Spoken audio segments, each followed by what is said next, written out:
Welcome to MMC news.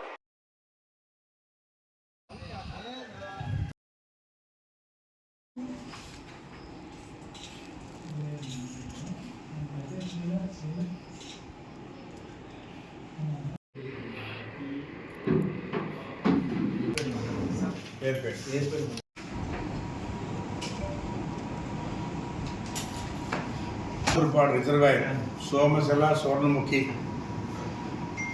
Leak canal ఆల్తూర్పాడులో reservoir చేసి 1.4 TMC అక్కడ నిల్వ చేసి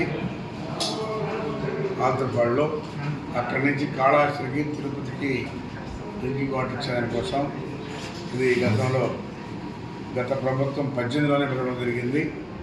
అయితే దురదృష్టవశాత్తు ప్రభుత్వం మారడం వల్ల జగన్మోహన్ రెడ్డి కావాలని రీటెండర్ పెట్టి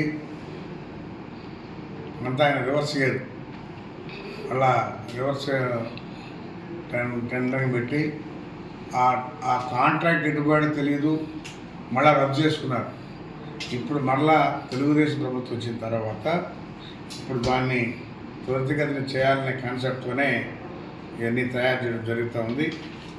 అందుకనే మోస్ట్లీ రేపు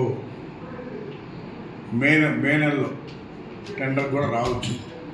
వస్తే 3.5 సంవత్సరాల లోపల కంప్లీట్ చేయాలనే ఉద్దేశంతో ఉన్నారు. 3.5 సంవత్సరాలు కంప్లీట్ అయిపోతుంది. అయిన తర్వాత కాళహస్తికి కానీ తిరుపతికి కానీ సఫిషియెంట్గా డ్రింకింగ్ వాటర్ ఇచ్చే విధంగా వెంకటగిరి కూడా 97,000 ఎకరాలు ఆయకట్టు 2,50,000 మందికి డ్రింకింగ్ వాటర్.